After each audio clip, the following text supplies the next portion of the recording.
amazing. 8 minutes to rock with him, so have some fun. All right. This is going to be a reach. I gotta ask you this though. Having played Anakin for so long, okay, on Clone Wars, and now you got Aquaman, who's sort of this guy who's like torn between two worlds and this evolution. Yeah. Is there a similarity there? Oh yeah, absolutely a similarity. I mean, you just said it. Anakin is torn between being a Jedi and having complete disdain for the Jedi. You know, there's a lot of similarity there. Arthur Curry is dealing with his demons internally. Anakin is too. I mean, he's got secrets. He's got things he's trying to deal with. He's got tragedies in his life, just like Arthur Curry does. So there's a lot of similarities there. Yeah, sure.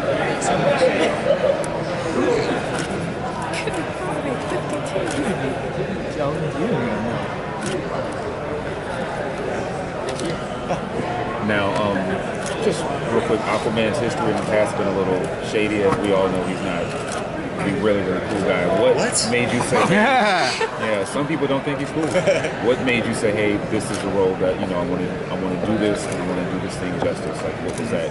Well, the catalyst. I mean, let's be honest. I think anytime anyone calls you and says, "Do you want to play a superhero?" you say, "Yeah."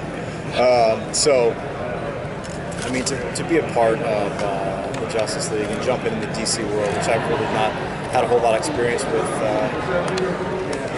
it's been awesome. And I think I kind of see it as a fun challenge to make Aquaman cool again. You know? I think this film really does it. I got to see the film and it's fun. It's awesome. And hopefully fans will think the same. And I don't know. I think it's kind of a cool time. We're at a time where we can maybe change some perception of the character, and I think people are open to it right now. I think the last film, a lot of with Justice League War, a lot of people are wondering where's Aquaman, and I feel like a lot of people are kind of open to that right now. And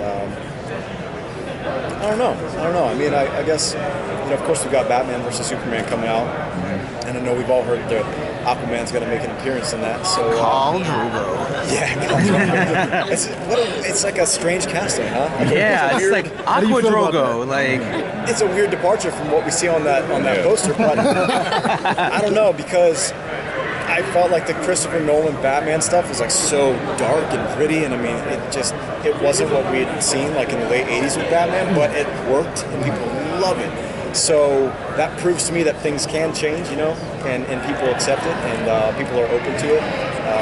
And I feel like this type of fans of comic books and fans of sci-fi, I feel like as long as things make sense and it's a cool story and a good story, I feel like people are open to change. I mean, it's kind of been proven with the Batman stuff. So I don't know, man. It's going to be interesting. It's called Drago, so I mean, I'm not going to hate on it too much. Yeah. So, were you into comics before getting this call? And if so, who was your favorite comic book character in DC? To be honest with you, I really wasn't. I'm really not an avid comic book reader. When I was a kid, I think I picked up a few here and there, but I never really followed an entire series or anything. I watched Batman the animated series when I was a kid a lot. That was my go-to, like after school every day. I watched I watched Ninja Turtles. I watched X-Men after school. So more with the animations than I was in the comics. Yeah. So what? How do you view this guy? Well, at this point, as we all know, this is his origin story. This is the birth of the superhero. So at this point, in my head, this is just Arthur Curry. I mean, at the end, we see him sort of become Aquaman. But really, I think, in my opinion, he doesn't even know what that means yet. Arthur Curry doesn't know what that means. I think he's trying to figure it out. I think he's dealing with the pressure of the Justice League putting this power on him. With he's being forced into this position of power, and I think that it just really makes for an interesting story. Anytime power like that is put on someone when they don't even want it, it makes for an interesting story, and it makes for you see that character's true colors.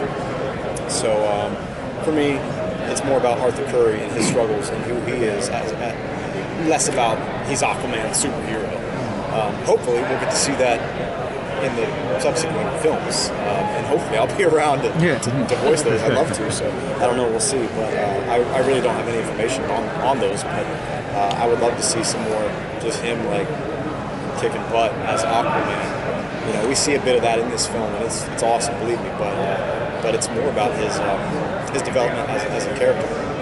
So when all the other actors that we've seen that portrayed Aquaman, even like John DiMaggio did, like what did you do to prepare yourself and set yourself apart from the other actors that we've seen? I mean, to be honest with you, I got the call and they wanted me to play Aquaman. So when I went in there and I asked Andrea Romano, who was the best in the business, I said, how do you want him to sound? She was like, well, we just want you to use your voice. And I believe that's one of the reasons why they brought me on, because they liked my voice quality. So as far as tweaking my voice, I didn't have to worry about that. I kind of had the luxury, I guess, of not having to do that and worry more about who is Arthur Curry, what's going on inside, you know? Yeah. That was kind of how I approached it, more or less. Less about after I talked to Andrea, less about how does he sound, more about who is this guy and what's he dealing with and how do we hear that in his voice? How do we hear that like internal struggle going on? And how can I help? How can I help make that visually come to life?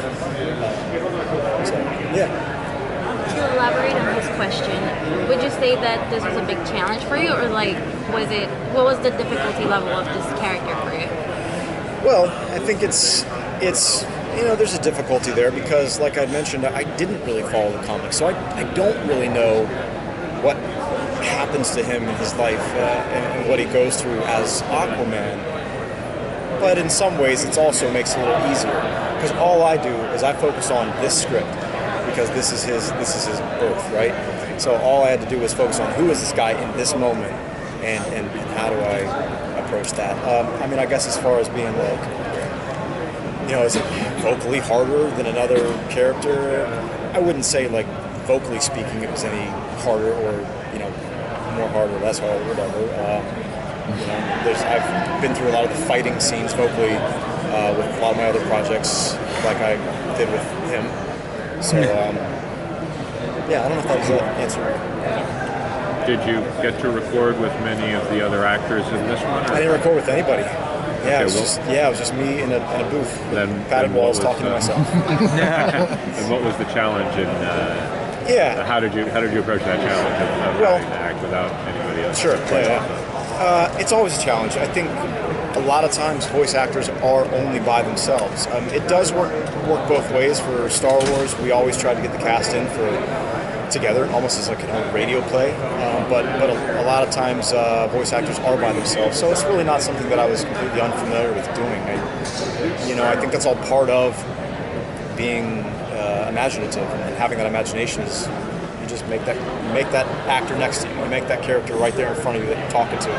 So I guess I don't really go in there and think about that too much. You just go in, you just be that character in that moment, saying that response. So. You did wear the outfit for the record, though. Which is kind of I know. You told me to take it off, and I came in wearing the wetsuit. It was okay. You just kept sticking me with the trident. The character. That's what I did. I didn't tell you that. Since you let the cat out of the bag. The things we learned at Comic Con. Thanks, guys. Appreciate it. That's it. All right.